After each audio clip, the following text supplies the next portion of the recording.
E o gancho que eu deixei no último bloco, doutor, foi em relação aos crimes de violência doméstica, dos crimes delimitando estritamente, voltados a Maria da Penha. Eu tive aqui uma entrevista com uma vereadora aqui do município.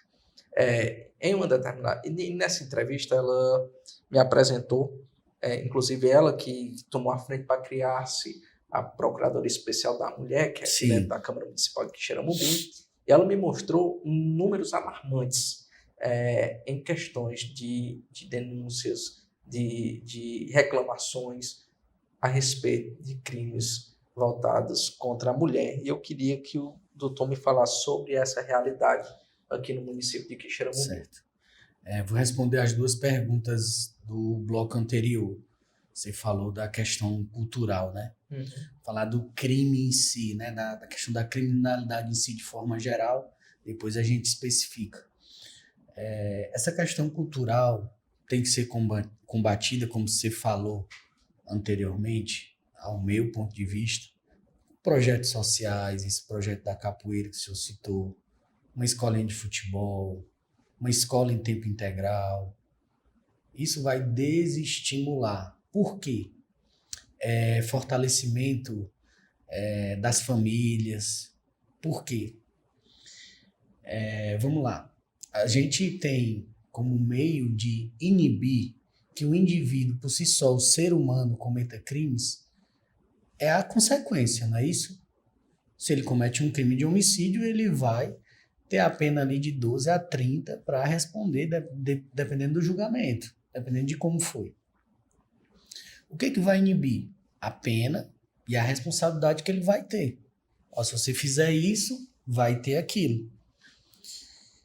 Além desses fatores legais, a gente tem os fatores informais, que são os fatores morais do indivíduo. O indivíduo com suas crenças, com suas religiões, com seu modo de vida, né, com o respeito aos familiares, aos pais principalmente. Então, esses fatores informais de moralidade do ser humano é que muitas vezes impedem do indivíduo cometer crime. São muito mais efetivos do que os fatores formais e legais. Porque à medida que o crime passa, de certa forma, a ser relativizado e ter um monte de benefício, o que vai levar aquela pessoa a não delinquir, mais especificamente, são os valores morais. São o senso de justiça, né, que cada indivíduo tem em si. E é mais dessa forma que eu vejo a questão dessa diminuição da criminalidade de forma geral. Passando mais agora especificamente para o âmbito da violência doméstica, realmente a gente pode citar que esses valores têm aumentado porque as pessoas estão procurando mais a delegacia. Vamos dizer que existiam cifras negras onde os crimes eram cometidos, principalmente na zona rural ou em outros locais, e que não chegavam nem ao conhecimento das autoridades. Hoje, com a popularidade, com os institutos, com o governo do estado, com o próprio município investindo nessas políticas públicas, a gente vê que as vítimas estão se sentindo mais acolhidas e procurando a polícia para que os autores desses crimes sejam responsabilizados. Então, eu vejo mais por essa ótica. Desse aumento está diretamente ligado à questão do combate mais efetivo. Realmente, de fato, a gente tem um número que a gente tem esses números que é lamentável, né? A violência doméstica é uma forma, é um direito humano da mulher não ser violentada. Quando isso é desrespeitado, isso é uma afronta aos direitos humanos, inclusive. Por isso, da questão da criação da Lei Maria da Penha, pelo princípio da isonomia, e tratar os desiguais desigualmente e os iguais iguais à medida de sua desigualdade. À medida da sua desigualdade. Então, a Lei Maria da Penha veio para fazer esse equilíbrio. Tanto que, só para o pessoal entender um pouco da lei, por que a lei é tão efetiva? Porque na medida que ela tem esse raciocínio lógico de equiparação de igualdade entre os desiguais, que a gente chama o princípio da isonomia, um crime de ameaça, se não for dentro do âmbito doméstico, vai ser feito um TCO. O TCO, para quem não sabe, é um termo circunstanciado de ocorrência em que o indivíduo não vai ser preso. Geralmente ele não vai ser preso. Ele somente se ele não quiser assinar, mas enfim, de fato nunca aconteceu comigo, pelo menos. O que ocorre? A gente faz um termo simplificado. Esse crime, como é um crime cuja pena, na ameaça, vamos exemplificar aqui, não chega a 2 anos, então é só comunicado ao juizado, né, daquela situação, onde tem um autor, a vítima, enfim, vai para lá, vai ser julgado. Muitas vezes é uma transação penal, não é uma resposta tão efetiva, não é aquilo que almeja. A Lei Maria da Penha veio para inibir, inclusive tem uma vedação expressa, porque antes existia a cultura de o cara dar um tapa na mulher e dizer, esse tapa me custou uma cesta básica. Porque mais na frente tinha a transação penal e mais na frente acontecia de muitas vezes ele ter que pagar uma cesta básica, prestar um serviço à comunidade, porque era tratado igualmente, os crimes eram tratados igualmente.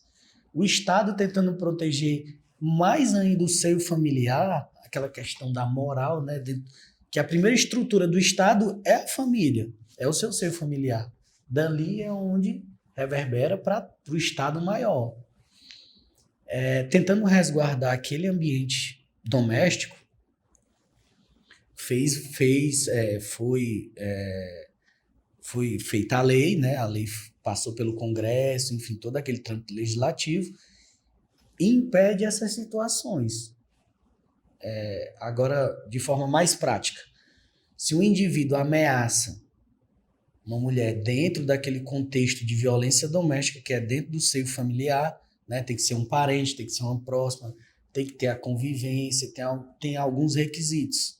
Se mesmo na ameaça, ele é preso. Por que ele é preso? Porque não cabe fazer o TCO, não cabe o juizado.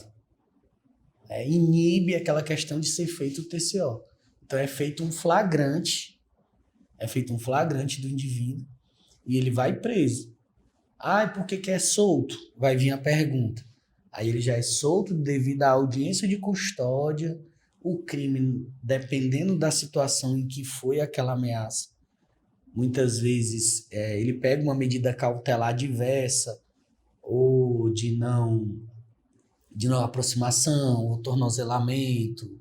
Enfim, ele pega algumas restrições e vai responder em liberdade. Mas a efetividade da Lei Maria da Penha é essa. É você, em qualquer situação em que a mulher tenha seus direitos desrespeitados, o indivíduo vai preso, caso pego em flagrante, né? Lógico, nada óbvio, passada essa fase do flagrante, a mulher vá até a delegacia, registre a ocorrência, a gente faz a investigação, vê se de fato realmente ocorreu aquela situação de violação dos seus direitos e representa, diante da situação, representa por uma prisão preventiva, indicia o indivíduo. A gente tem hoje o Instituto das Medidas Protetivas, que são muito eficazes também. Mas o Estado não... Ela vai e pede uma... Vem a pergunta. Ela vai e pede uma medida protetiva, o Estado não está toda hora lá. Mas só o fato daquele indivíduo ser comunicado e saber que se ele violar a qualquer momento ele é preso em flagrante, porque existe o crime do 24A dentro da Lei Maria da Penha, que é a desobediência, né, a medida protetiva, só o fato dele saber daquilo já inibe muita coisa. Não pensem que não inibe, porque inibe sim. Ele não vai ficar mais sossegado. E se ele souber, tanto a polícia militar, quanto a polícia civil, quanto qualquer do povo pode fazer a prisão, caso o indivíduo esteja em prisão em flagrante. E em relação a esses números, eu sei que são elevados, mas a nossa prioridade, agora trazendo para a nossa realidade, é de dar prioridade, principalmente aos grupos vulneráveis. A gente trata com a maior celeridade possível, tanto os crimes de violência doméstica quanto as outras vulnerabilidades, idoso, pessoas com deficiência.